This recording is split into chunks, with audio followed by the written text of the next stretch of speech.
Right, okay. Well, Terry, a very warm welcome. Thanks for doing this interview for us. We heard a little bit on Sunday about your ministry with SAT-7 and Egypt, and it would be really good if we had a little bit of a preamble to that story about your life, your calling, how you heard God speak to you, how you maybe even how you became a Christian, something like that as well. And then we'll come on to the fantastic ministry of SAT-7. Oh, and by the way, this is Terry's book, Dare to Believe. What a great title that is, and available at all good bookshops and Amazon. No, don't shop at Amazon. Yeah, especially Amazon. Yeah, that's right. Yeah, but we don't want to be too globalist and all that sort of stuff with Jeff Bezos, do we? We don't want to. Yeah, he's got enough cash. So Terry, why don't you just tell us a little bit about your background? What pre your ministry in Egypt? Yeah, I was born at a very young age, like most 0. people. Yeah, and both my parents were much older than I was. But I grew up in a non-Christian home. My father actually was very anti-church. He hated the church. He saw it full of hypocrites and so on. Which it is. There are some. And then we went to. I went to a boys' camp, Crusader camp, now called now called Urban Saints. Strange name. Right. And anyway, I heard the gospel, responded. I learnt very quickly some apologetics as I defended my faith to my father. Eventually got baptized in a local Baptist church. That's a story in itself, because I was supposed to go. I promised the pastor that I would attend. I happened to meet him in the street after my father had thrown him out the house. And instead of going to church that night, I actually went with some friends to test out a new grass track racing bike. And during the trials, I went off the road. The bike went into a ditch. I was thrown into the long grass, and I was laying there on a Sunday night looking at the sky, and I couldn't move my legs. I was just really paranoid, and I said to God, "Oh, please, if I can walk next week, I will be in church." And I was on a pair of crutches. That old chestnut, eh? Yes. Got involved with Operation Mobilization, spent a lot of summers in Europe and then in Eastern Europe. And after I'd finished my studies in civil engineering and worked a year, I felt God would have me give a year of my life to work with OM. And so I married the pastor's daughter just for, it's good to marry into a chain of Baptist churches and get some support as you go out on mission. And that wasn't your motivation? No, of course not. No, but it was just a little perk there. And I thought I was going to India for a year, actually, but then they said, "Oh, you've got some experience in publishing," and I had been doing some publishing of materials for students during the previous few years. So I ended up being asked to go to Lebanon. Well, I didn't even know where Lebanon was. I had to look it up on the map. Yes. And what year are we talking about now? 1972. So this is before their horrendous civil war. Absolutely, yeah. So we went to Lebanon for a year, but at the end of that year, God really laid upon us a vision for the Middle East, and we saw such enormous need and such potential, especially in the area of Christian literature and so on. So we decided to stay another year and then another year, and I haven't been back to live in England since, I'm afraid. Right. And then the Civil War began in 1975 as we were forming a new ministry called Middle East Media, a sort of offshoot of OM that had George Verwer's blessing. And it was chaos, and the whole country fell apart, basically. Everything became insecure. The post office stopped working, and there was no other ways of communication. Nobody had cell phones, nobody had texting or even fax or anything like that in those days. So we couldn't work very efficiently. Our printing press was locked down. Staff couldn't get to work because of insecurity on the roads. So just a few days after the birth of our first child, at Christmas, we left with a few others and went. We thought we were going to Egypt, but we couldn't get on the ferry from Latakia in Syria. So we spent Christmas in Amman, living actually in a car garage, because the city, all the hotels were full of refugees. Even our friends, they had too many people staying with them, but they found us this little car garage that we put our car in, and we lived in the car. It had a little one-bar fire that kept us warm at night. So you were a homeless family looking for somewhere to live in the Middle East. Yeah, I've actually, heard that before. It reminded me of the story of Jesus. Yeah, I mean, he fled from a war zone, or it was a minor terrorist incident, and went down to Egypt. And we were on our way to Egypt, and he was living in a stable, and I was living in a modern 21st century stable, a garage. Nice. It was good. Nice. Anyway, just to carry on, just to compare, was Lebanon at that time aspiring to be? It's a beautiful country, and Beirut is aspiring to be a really beautiful sort of city based on European architecture. Was it the same then in the early 70s as it is post the Civil War? Because I was there in about 11 years ago, and it was just stunning. Yeah, it was called the Paris of the Middle East. That's what I was trying to remember. Yes, and it was a beautiful place, although it had its chaos. As the Civil War got worse, it became quite an ugly situation. And actually, at the moment, Lebanon is in a very bad situation. 1.4 million Syrians, mostly refugees, living in the country, which is only 4 or 5 million people. So that's every 1 in 4 people you meet is a refugee or displaced person. And then there was COVID, and then there was a banking crisis that's still continuing, massive inflation, and then the government collapsed, and there is no real functioning council of ministers, and then no fuel, no medicines. In fact, last weekend there was no power in the country at all. All the power stations shut down. I didn't catch that on the news, Terry. No, it's awful. And of course the explosion that happened. Was that last year? Yeah, that was last August, just a year ago. Thing. Just wiped out I think 300,000 people lost their immediate dwelling. Yeah, it's a country that is really on the edge. Yeah. And when you think that it was called the Paris of the Middle East, it's really gone downhill. Astonishing, isn't it? So you're on your way to Egypt, where you ended up starting the ministry that we're going to talk about in a moment. Not really. No? You're not on your way to Egypt yet, or you're not really? You're on your way to Egypt. I've got a question that will preempt some of the discussion about Egypt. A comparison between living in Beirut in Lebanon, and then Egypt. How would you describe that comparison?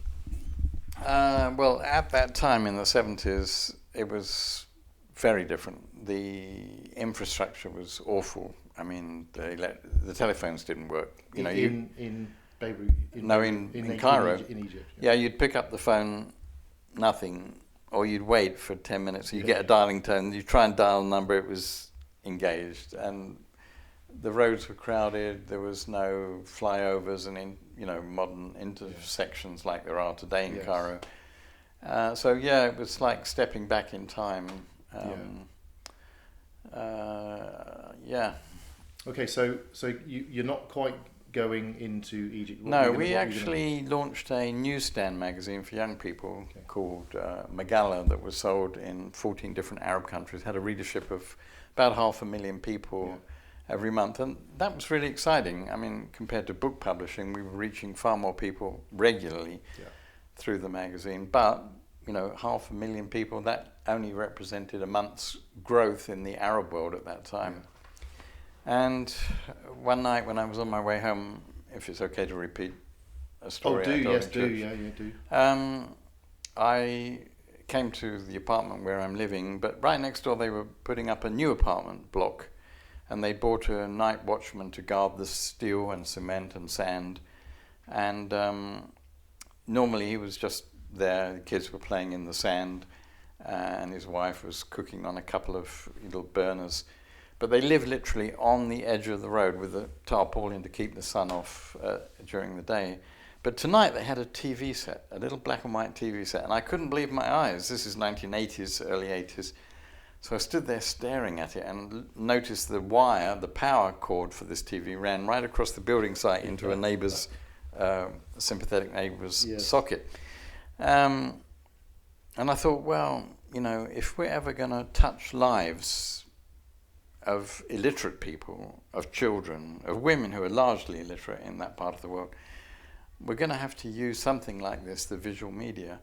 And gradually we were seeing more and more the ubiquitous nature of television. Everybody was getting a TV, and this family was just typical that even the poorest of the poor wanted a TV, because once you had it, it's an endless source of free entertainment, free news, it's distraction from the grinding poverty in which you find yourself. And so we started a little working group among the different missions to see what we could do. There was Christian radio, of course, but there was nothing in the area of television. We held a consultation in Itza, Upper Egypt, and then we had a number of working groups. But I had all these reservations about television. You know, you have to look good to be on television. You sit in front of an artificial set. And that's real. This is real. Yeah, that's real. But, you know, and worse than that, the implicit in the Bible is made explicit. You know, we don't know what Jesus looks like, but we're going to show you now what Jesus looks like. So it's an awesome responsibility, and it's one where people need an ego to go in front of a camera, mostly. It's not like today with all this social media, everybody is in front of a camera. So I was wrestling with these things. How can you use this kind of phony, synthetic, manipulative media to convey Christian truth? But, you know, in the end it came down to either you use it and try to mitigate for its weaknesses, including the model of television, Christian television, where you just sell your airtime to anybody and you have this mishmash of programming, some good, some awful, nothing for kids, very little for women. It's awful, the models of Christian television around the world. So we wanted to break that. So we set about designing a structure where Middle East Christians had the ultimate authority to take programming decisions. That would stop us, you know, kind of bringing in foreign programming just because somebody was willing to pay for it. It also made us politically and religiously sensitive in our programming approach. And it paid off. We began broadcasting eventually in 1996 with 2 hours a week, which at that time was a huge challenge. Even, you know, the second week when we were supposed to have a new program, it wasn't quite ready, so we repeated the first 2 hour block. And there was no live programming, of course, and we just broadcast on a Friday, the day off for most people in the Arab world. Gradually we got to a daily service, but not till 5 years later, and then we started introducing other languages like Persian or Farsi, and then later Turkish. And now today we've got 4 full-time 24-hour channels, one in Arabic for children, because we're covering 6 time zones. It's very difficult to schedule programming for kids on a general channel, and then one in Turkish and one in Farsi. And the responses are amazing. On average, each day we're dealing with 1,000 different cases. That is, people who've contacted us about something. We respond, they respond. That is a case. And so it's almost 400,000 cases a year that we're handling as people are searching for truth. And there's never been such openness in the region, especially from Iran. Iran today has the fastest growing church in the world. We don't hear about that. We just hear about, nuclear problems, this, and the need to impose sanctions and so on. So it's very exciting to see, you know, that we've had this instrument to bypass censorship and go straight into people's homes without government interference, using satellite television that's become the primary source of uncensored information. Of course, the internet is growing, and we've launched some new portals for live streaming and video on demand services. And these are growing, but you've got to have internet access. You need to be literate to navigate the internet, and you are subject to censorship still, unless you know how to, you know, deploy a VPN or something and work around the system. So it's been really amazing, and I think we've seen a special growth in Afghanistan, a 10-fold growth when we went to a new satellite system just before this collapse under the Taliban in Afghanistan. So it's God's timing to support and encourage the believers there. Nobody knows how many there are, but it's estimated between 8 and 10,000. And of course, people who've been oppressed or forced into a sort of religious mold, as we've seen in Iran, as we've seen in Saudi, as we've seen in Turkey, tend to react against religion and begin looking for something else. Some become deists, some become atheists, but others find the hope and forgiveness that they're looking for in Christianity. Yeah. I particularly like the way that you, as a man of print, because publishing was your line of work, the agony with which you were describing going over from print to TV, Yes. to something like this, where it's clearly going to have a wider audience. The magazine that you talked about, what was it called? Magala? Did you say? Magala, just Magala. What? For magazine. It's For magazine. Okay. Yeah, but it's a bit of a mouthful. Okay. What does that mean? He and she. He and she. Okay. So you did that magazine format because it was reaching a wider audience. Exactly. Presumably, but it was just interesting listening to your agony as I remembered that you were in publishing, and you talked about the artificial sets and everything else. You know, that was quite good. One of the things that I really enjoyed discovering on Sunday, or sometime last week maybe, was that you and I lived in the same street, not at the same time, but shared our Tessarbe and Road 9. That means Street 9B. Yeah, Road 9B, and so we know exactly where each of us have lived. I was at one end, what you called the ballady end, which is about right. I'd forgotten about that word, by the way, and that was an experience in it's like a culture within a culture within a culture, and as you walk down the street, you're coming out of different cultures. It's quite something. I was just there with my youngest son a couple of years ago, just before I got appointed here at Taunton, just to sort of go back and reminisce. Teach some missionaries again, and fantastic time. So I want to go back again. You came to Egypt, still not with a view to do the satellite, to do anything to do with satellite and TV and everything. What did you come to Egypt for originally? Because you talked about the wire going across the building site. That kind of was the catalyst for your vision for what you wanted to do to reach the masses. But what did you come to Egypt originally for?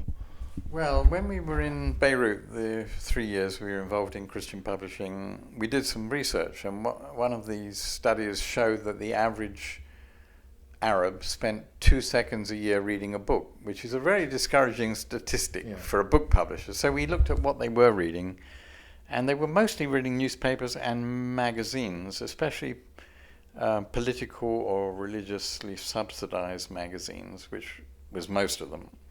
And we started designing one in Lebanon, but everything fell apart. We couldn't actually find the people. So when we went to Egypt, we didn't think we were going to move there permanently. We thought we're going there for a few months till the war finishes. Right. We didn't even take our summer clothes with us. Right. We just went for a few weeks. That turned into 14 years for me. But it was there we discovered some really gifted artists, writers that eventually shared the vision for the magazine and got behind it, and were the main producers, writers for Who Are We Here, Magala magazine. Yeah. Brilliant. Okay, so you're now in Egypt. You've seen this thing. You were planning to stay for 3 months, and it was turned into 14 years. Just culturally, you'd lived in Beirut for how long at this point? 3 years from the UK. So how speak into a little bit about a Western man or family going into a non-Western culture, not on holiday, where everything's provided and you've got your return tickets and everything's air conditioned. But what is it like going into these contexts where you're in for the long haul? What is going through your mind, and what was the biggest cultural challenge? I particularly would like you to speak into Egypt because I was there. What was the biggest cultural challenge that you faced in Egypt, would you say, because you are Western?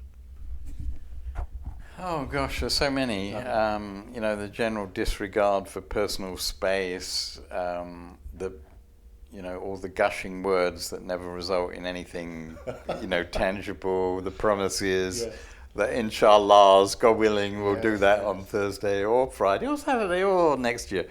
And the impreciseness, and learning to actually enjoy it and roll with it and use it.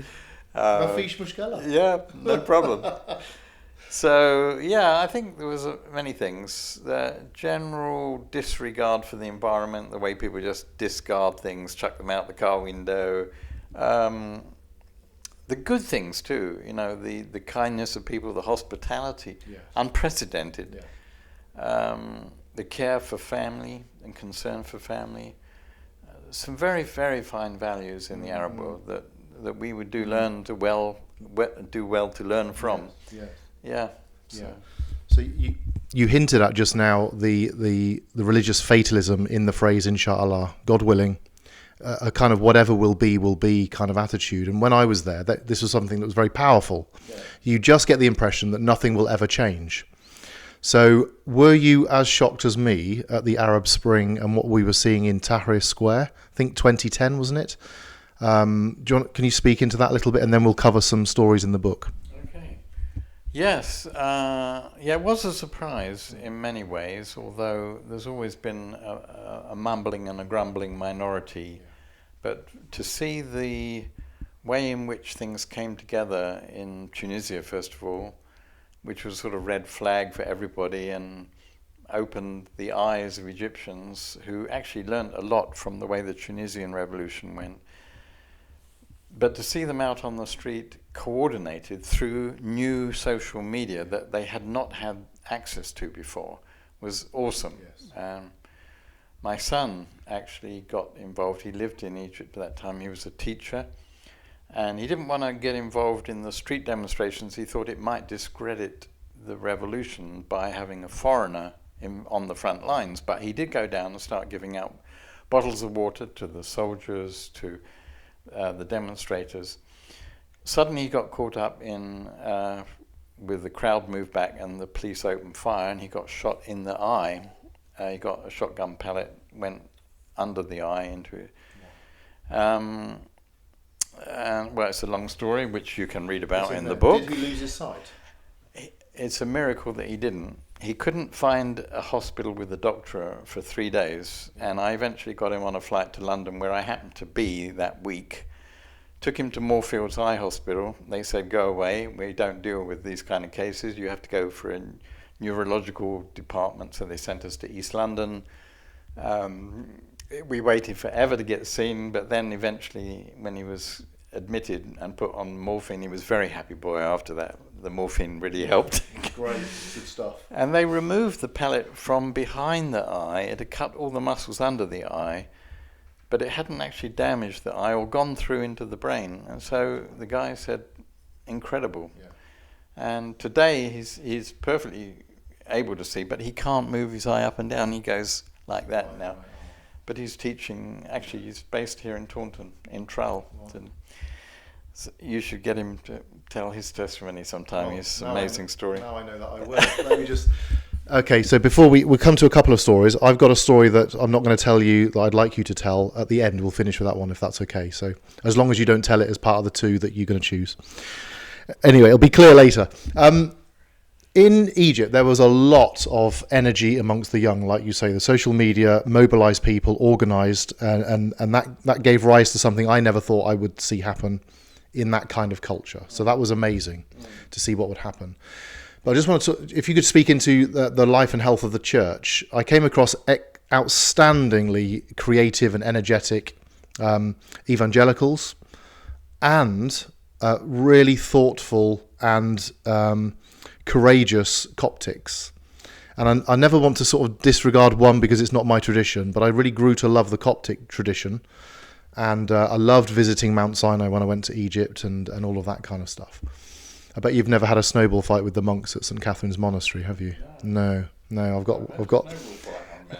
Oh, have you? But not with the monks in the monastery. No, we got ambushed. Me and my father-in-law. It was brilliant. Would you be able to speak into where you see now the strength, the health, the life of the church in Egypt in all of its forms? Yeah, it's very easy for us, especially from a Baptist background or Protestant background, to sort of dismiss the traditional church because we see the smells, the bells and the robes and the kissing of hands and the veneration of icons, for example. But think about it. This church, take the Coptic Orthodox Church, it's been there for 2,000 years. It's been through incredible persecution under Rome and then under different Islamic governments and regimes.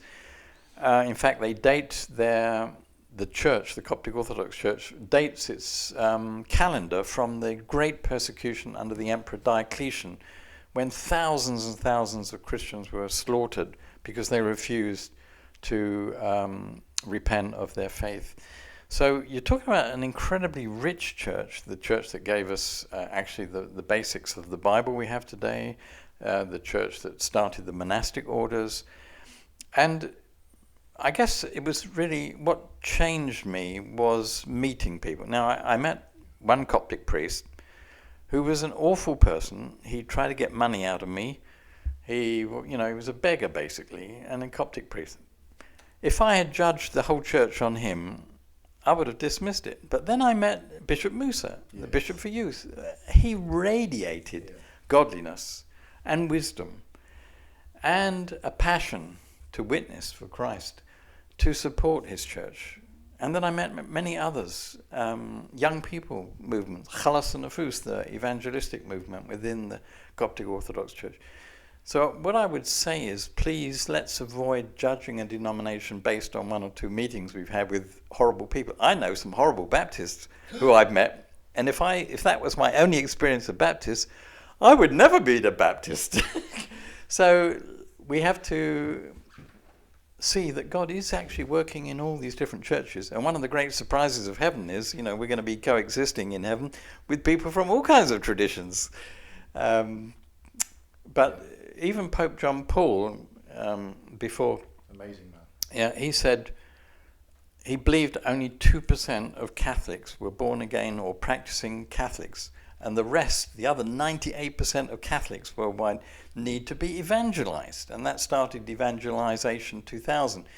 So let's see what God is doing. And one of the things we've been doing with SAT-7 is working with the different churches. But we say we like to work with those that God is using in the different churches. And that's not everybody. That's true for every church. So it's been a wonderful experience to get to know believers in the different churches and learn from them. And they learn from us too. I've learned so much that way. So how would you sum up the health of the evangelical church in Egypt then, having talked about the Coptics?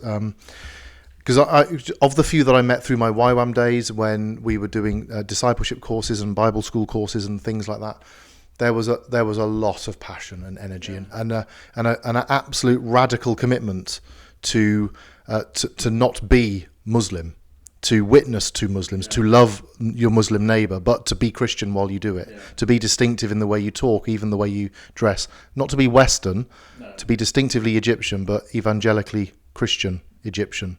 Do you have anything to say about how you understand the health of the evangelical church as well? Yeah, many evangelicals, because they have a lot of connections in the West, did choose to leave during and after the revolution and the difficult times that followed. But people who had a calling to be salt and light in society stayed. And there has been a real, a real revival in certain areas, but there's also been criticism as the revolution taught young people to criticize leadership, and that applied also in the churches. There was criticism both in the Orthodox and the evangelical churches. But it's not just the evangelical church, again it's the Orthodox. As Sam Maurice, the senior pastor at Casa Dubara, one of the largest churches in the Middle East, evangelical churches, said, we're baptizing Muslims, but the Coptic Orthodox Church are baptizing far more than us every week.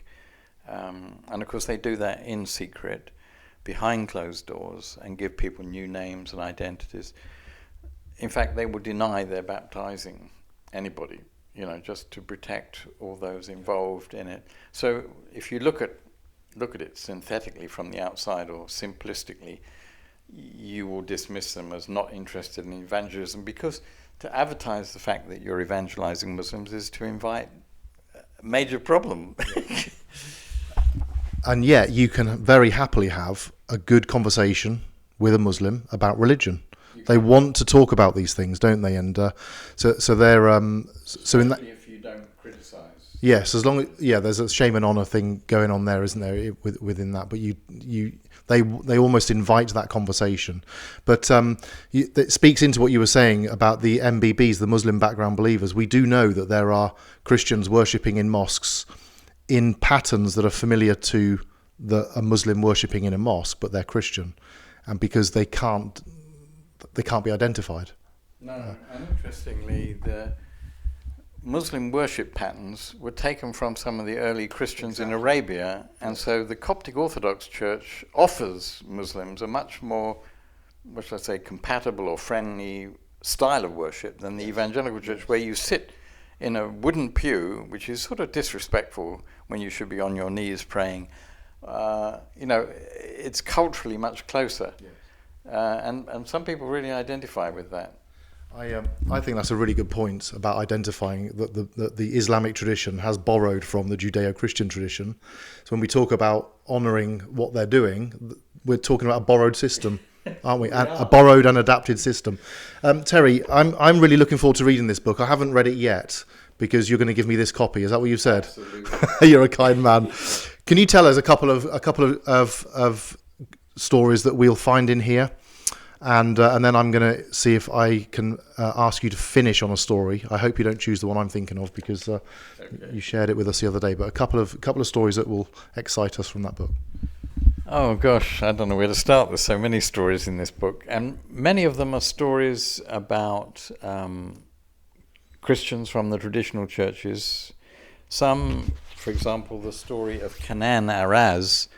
A brother I met, he got married the same day as me. He's a Turkish brother, and he was a civil engineer like I studied, and got involved in Christian publishing as I did. And so we worked together for some time. He had a kidney transplant.